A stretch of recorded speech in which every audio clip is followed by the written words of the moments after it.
नमस्कार दोस्तों, स्वागत है आपका। राजस्थान का इतिहास, जिसमें हमने पिछली क्लास में महाराजा मान सिंह के बारे में पढ़ा था। महाराजा मान सिंह प्रथम, आमेर के कछवाहा अपना टॉपिक चल रहा है। महाराजा मान सिंह प्रथम के बाद में जो प्रमुख शासक है उनके बारे में आज हम पढ़ेंगे, जैसे कि जय सिंह। तो जय सिंह जो है दोस्तों, जयपुर या आमेर के इतिहास में दो जय सिंह रहे हैं। एक तो जय सिंह प्रथम, जिनको कि मिर्जा राजा की उपाधि दी जाती है। मिर्जा राजा जय सिंह, आप बता सकते हैं मिर्जा राजा की उपाधि इनको जो है किन्होंने दी थी, किसने दी थी, किस मुगल बादशाह ने दी थी? तो आप याद करें, ताजमहल किसने बनाया था? शाहजहां ने। ठीक है, तो आप ध्यान में रहें कि शाहजहां ने इनको मिर्जा राजा की उपाधि दी थी। तो जो जय सिंह है, फिर इनकी मुख्य घटना जो रही थी, शिवाजी से इनका संघर्ष हुआ। औरंगजेब ने इनको शिवाजी को युद्ध में हराने के लिए, बंदे बनाने के लिए भेजा। और 1665 में जो पुरंदर की संधि हुई उसके बारे में हम पढ़ेंगे। जय सिंह के बाद जो प्रमुख राजा आए उसमें है जय सिंह द्वितीय, जिन्होंने कि जयपुर का निर्माण किया और वेधशालाएँ बनाई। 1727 में जयपुर का निर्माण किया। तो इनको क्या है, सवाई की उपाधि दी गई थी। उसके बाद में जो भी राजा आए उन सब ने सवाई की उपाधि लगाई, सवाई ईश्वर सिंह, सवाई माधो सिंह। तो इनको सवाई की उपाधि किसने दी, आपको याद आ रहा होगा, बताइए, आप सोचिए। तो इनको सवाई की उपाधि जो है वो दी थी औरंगजेब ने। तो इन सब के बारे में आज जो है, उसके बाद में जय सिंह के बाद में इनके पुत्र ईश्वर सिंह, जिन्हें ईश्वर लाट बनाई, याद होगा आपको। और उसके बाद में माधो सिंह, सवाई माधोपुर वो आगे हैं। ये माधो सिंह जो है वो शक्तिशाली थे, वो है इनका कोट अभी भी वो। तो आप ईश्वर सिंह और माधव सिंह, इन सब के बारे में हम जो है देखेंगे। तो दोस्तों आगे बात करते हैं। और आपको पता ही होगा, अनअकैडमी एक बहुत बड़ा जो है प्लेटफॉर्म है ऑनलाइन एजुकेशन का। तो आप अपने मोबाइल में अनअकैडमी ऐप लोड करें और आप जो है वहाँ पर मुझे फॉलो कर सकते हैं। और विभिन्न प्रकार के जो एग्ज़ाम है, चाहे RS हो, पटवारी हो, रीट हो, राजस्थान पुलिस हो, इन सब के बैचेज जो है यहाँ पे आपको मिलेंगे। तो दोस्तों मिर्ज़ा राजा जय सिंह के बारे में हम बात करते हैं। 1621 से 1667 ये इनका शासनकाल रहा है।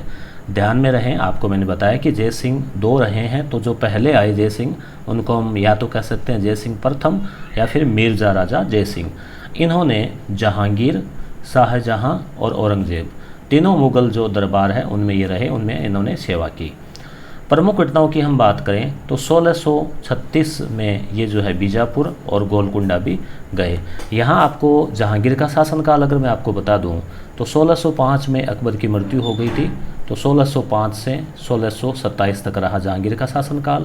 शाहजहाँ की हम बात करें तो 1628 से लेके 1657 तक इसका रहा, 57-58 तक, जिसने ताजमहल बनाया, यानी निर्माण कला के लिए। वास्तुकला का स्वर्णकाल, चित्रकला का स्वर्णकाल जहांगीर का रहा। सलीम नाम था बचपन का, शाहजहाँ का बचपन का नाम था खुर्रम। और उसके बाद में औरंगजेब जो है, ये चार भाई थे। औरंगजेब, उसके अलावा सूजा, औरंगजेब, दारा है, सूजा है, औरंगजेब है और मुराद है। तो ये चार भाई थे, जिसमें औरंगजेब जो है वो उत्तराधिकार के युद्ध में सिंहासन प्राप्त करने में कामयाब हुआ। इसका शासनकाल जो है वो 1658 से लेके और 1707 तक रहा। तो इस तरह से आप देखिए 1621 यानी कि करीब 5 या 6 साल ये जहांगीर के सहयोग में रहे। उसके बाद में शाहजहाँ के साथ इन्होंने जो है वो सहयोग किया और फिर औरंगजेब के साथ भी इन्होंने कार्य किया लगभग 8-10 साल। तो इस तरह से 3 जो है मुग़ल बादशाहों की इन्होंने सेवा की। 1636 में बीजापुर और गोलकुंडा, जो कि दक्षिण भारत के राज्य थे, वहाँ ये गए विद्रोह के दमन के लिए। 1637 में फिर इस कार्य से खुश होकर, इनके कार्यों से खुश होकर शाहजहाँ ने इनको मिर्ज़ा राजा की उपाधि प्रदान की।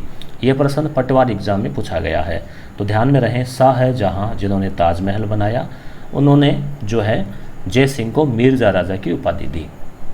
फिर कंधार जो है, काबुल, कंधार अफ़गानिस्तान में, वहाँ पर विद्रोह होते रहते थे। तो पहले मान सिंह भी गए थे और अब जय सिंह भी गए और वहाँ विद्रोह का दमन किया। अब आता है शिवाजी और औरंगजेब का संघर्ष। तो आपको दोस्तों याद है शिवाजी के बारे में थोड़ा सा हम संक्षिप्त में बात करें। 1627 में शिवनेर, शिवाजी के नाम से ही आप याद रख सकते हैं, शिवनेर के दुर्ग में शिवाजी का जन्म हुआ। और फिर इन्होंने जो है, इनके पिताजी बीजापुर में जो सेवा में थे वहाँ दरबार में, और शिवाजी का फिर इन्होंने आसपास के कई दुर्गों को जीतना शुरू किया। तो औरंगज़ेब से इनकी जो है अनबन रहने लग गई, मुग़ल इलाकों में धावा बोलना शुरू कर दिया। तो औरंगज़ेब ने भी जो है कई लोगों को शिवाजी को पकड़ने के लिए भेजा, जिसमें शाइस्ता खां जो कि औरंगज़ेब का मामा है, या फिर जैसे कि अफजल खां जो कि बीजापुर का था, अफजल खां। तो इन सब के प्रयासों से भी औरंगज़ेब जो है शिवाजी को पकड़ नहीं पाया था। अब शिवाजी के दमन के लिए औरंगज़ेब ने जो है मिर्ज़ा राजा जयसिंह को भेजा। ध्यान में रहे, महाराजा जसवंत सिंह जो है जोधपुर के, उनको भी भेजा था, पर उनको कामयाबी नहीं मिली थी। अब मिर्ज़ा राजा जयसिंह ने ये कहा कि मैं व्रत के घेरे की तरह जो है शिवाजी को बांध दूंगा। तो शिवाजी को जो है इन्होंने घेरा डाला और शिवाजी मजबूर हो गए संधि करने के लिए, और अंत में शिवाजी के साथ में पुरंदर की संधि हुई। पुरंदर दुर्ग का नाम है, जगह का नाम है, इसलिए संधि को कहते हैं पुरंदर की संधि। घटना है 1665 की। तो यहाँ आपके ध्यान में देखिए 1658 से 1707 है, और 67 में जयसिंह की मृत्यु हो गई है। तो 1665 में पुरंदर की संधि हुई शिवाजी के बीच में और मुगलों के बीच में। मुगलों की तरफ से मिर्ज़ा राजा जयसिंह थे, और इस संधि के तहत शिवाजी को आगरा के दुर्ग में वहाँ औरंगज़ेब से मिलाने की बात भी कही गई, जिसमें शिवाजी और उनके पुत्र संभाजी दोनों आए, और वहाँ औरंगज़ेब से मुलाकात हुई तो नाराज़गी हो गई। शिवाजी का यथोचित सम्मान नहीं किया, तो शिवाजी नाराज़ हो गए और फिर इनको जेल में डाल दिया। फिर शिवाजी और संभाजी जो है चालाकी से जेल से भी निकल गए। तो ये हम हिस्ट्री में जैसे शिवाजी का जो टॉपिक है उसमें हम पढ़ते हैं। 1667 बुरहानपुर में दक्षिण भारत में जाते समय जो है इनकी मृत्यु हो गई। तो 1667 तो ये इनका जीवन काल है। पुनः आप ध्यान में रखें, 3 मुगल बादशाहों की सेवा की, मिर्ज़ा राजा की उपाधि शाहजहाँ ने दी, और पुरंदर की संधि, ये जैसे इसमें ये मोस्ट इम्पोर्टेंट है। अब निर्माण कार्य की बात करें तो आमेर जो है, आपको याद आ रहा होगा आमेर के बारे में हमने बात की थी। आमेर को राजधानी बनाया, ठीक है, काफ़ी टाइम पहले कछुओं के बारे में बात कर रहे थे। तो आमेर के जो महल है वो इन्होंने बनाए। जयगढ़ का किला जयपुर का, जिसमें जयबान तोप भी है, और औरंगाबाद में महाराष्ट्र में जयसिंहपुरा, ये उन्होंने शहर बसाया, कस्बा जयसिंहपुरा। और इनके दरबार में बिहारी जो है वो कवि रहते थे। बिहारी आपने हिंदी साहित्य में पढ़ा होगा। इनके नाम से जो है, बिहारी के नाम से वर्तमान पुरस्कार भी दिया जाता है, बिहारी पुरस्कार। तो ये दरबारी कवि थे, और ऐसे कहा जाता है कि जो मिर्ज़ा राजा जयसिंह है वो अपने कुछ समय के लिए अपने कर्तव्यों से जो है वो विमुख हो गए थे। तो बिहारी ने उनको वापस अपने कर्तव्य पथ की ओर मोड़ने के लिए कई दोहे दिए, यानी भोग विलास में डूब गए थे। तो बिहारी के दोहों से उन्होंने जो है पुनः प्रेरणा प्राप्त की। तो इसके बाद जो है बिहारी को हर एक दोहे पर सोने की असरफी, यानी सोने की मुद्रा, सिक्का जो है वो दिया जाता था। तो पूछा जा सकता है यहाँ से क्वेश्चन दोस्तों कि बिहारी किसके दरबार में थे। तो 2 जयसिंह आपके ऑप्शन आएंगे, सवाई जयसिंह या मिर्ज़ा राजा जयसिंह। तो आपको बताना है मिर्ज़ा राजा जयसिंह। अब जो है इनके बाद प्रमुख जो शासकों में, हालांकि बीच में कई शासक रहे, प्रमुख शासकों में आते हैं सवाई जयसिंह। सवाई जयसिंह जो है इनको जयसिंह द्वितीय भी कहा जाता है। शासनकाल है 1700 से 1743। तो यहाँ आप देखेंगे कि औरंगजेब का शासनकाल था 1707 तक। उसके बाद में आ गया था बहादुर शाह प्रथम, बेखबर। तो औरंगजेब जो है इनके समय था, तो सवाई की उपाधि इनको औरंगजेब ने दी। औरंगजेब जो है उसने ये कहा कि ये तो अपने पिता से भी बढ़कर है, ठीक है, इसलिए कहा कि ये उनसे सवाए हैं। तो सवाया का मतलब बढ़कर, जैसे मान लीजिए 1 होता है और 1.25 तो वो सवा हो गया। प्रसाद वगैरह चढ़ाते हैं, सवा मणि होती है, तो इस तरह से सवाया का मतलब बढ़कर। जैसे आप प्राइस देखते हैं तो 99 रुपये होती है दी हुई, 899। इस एक आपको 899 दिखे, एक आपको 900 दिखे, तो ये पहले 8 दिख रहा है, तो अपने को ये लगता है कि रुपये कुछ कम है। एक 900 दिखे तो थोड़ा फ़र्क आ जाता है, तो ये 1 रुपये का फेर, यानी 1 का फेर। वैसे ही अगर मान लीजिए 101 है तो ये 100 के बाद का बढ़ता हुआ अंक है कि 101 फिर 2 3, तो ऐसे शुभ के हिसाब से। तो सवाया, तो इनको जो है सवाई की उपाधि औरंगजेब ने दी। अब प्रमुख घटनाओं की हम बात करें तो मेवाड़ की राजकुमारी चंद्रकुंवरी से जो है इन्होंने विवाह किया। चंद्रकुंवरी जो है वो अमर सिंह द्वितीय जो कि मेवाड़ के राजा थे उनकी पुत्री थी। और 1713 ईस्वी में ये मालवा का जो है सूबेदार जो बने थे फर्रुखसियार के द्वारा, इनको मालवा का सूबेदार बनाया गया। फर्रुखसियार कौन था? 1707 में औरंगजेब की मृत्यु हुई तो 1707 से 12 तक तो था बहादुर शाह है, और बहादुर शाह के बाद में 1713 में जो है फर्रुखसियार जो है वो शासक बना, जिसको कि घृणित कायर की उपाधि भी जो है दी जाती है। 1713 से 1719 तक ये रहा। अब ये ध्यान में रखें 7 मुग़ल शासकों की जो सेवा है वो जय सिंह ने की, क्योंकि अब क्या हुआ दोस्तों कि मुग़ल दरबार में औरंगजेब की मृत्यु के बाद में षड्यंत्र होने लग गए और कोई शक्तिशाली शासक जो है वो रहा नहीं। तो जैसे बहादुर शाह आ गया, उसके बाद में जहांगीर शाह आ गया, फिर ये मोहम्मद शाह है, फर्रुखसियार आ गया, उसके बाद में रफ़ी-उद-दौला, फिर रफ़ी-उद-रज़्ज़ाक़ आ गया, और फिर मोहम्मद शाह रंगीला। तो इस तरह से कई जो मुग़ल शासक है 7 मुग़ल शासकों की जो है इन्होंने, एक औरंगजेब खुद आ गए, तो इस तरह से 7 जो 1 2 3 4 5 है 7 मुग़ल जो शासक है उनका इन्होंने शासनकाल देखा, उनका सहयोग किया। औरंगजेब के बाद में उनका बेटा बहादुर शाह है जो कि मुअज़्ज़म के नाम से था, और उसके बाद में जहांगीर शाह है, फिर फर्रुखसियार, फिर रफ़ी-उद-दौला, रफ़ी-उद-रज़्ज़ाक़ और फिर मोहम्मद शाह है। 1725 में जो है इन्होंने एक पुस्तक लिखी जीज़ मोहम्मद शाही। तो ये मोहम्मद शाही जो है, मोहम्मद शाह रंगीला जो कि मोहम्मद शाह 1719 में मुग़ल बादशाह बना था, तो उसके नाम से उसको भेंट करते हुए जो ज्योतिष पर, यानी उस समय जो राजा महाराजा है, ये जो शताब्दी है 18वीं 19वीं जो सदी, इस टाइम क्या है कि ज्योतिष का काफ़ी ट्रेंड चल रहा था और काफ़ी विद्वत्ता का सूचक था, और निश्चित रूप से ज्योतिष का जो ज्ञान है वो एक काफ़ी उन्नत किस्म का ज्ञान है। तो ज्योतिष पर इन्होंने जो है जीज़ मोहम्मद शाही लिखी। जय सिंह कारिका या जय सिंह सारिका नाम भी आता है, वो भी इन्होंने लिखा। 5 वेधशालाएँ बनाई दोस्तों, ये इंपॉर्टेंट है, इनका क्वेश्चन बहुत बार पूछा जाता है।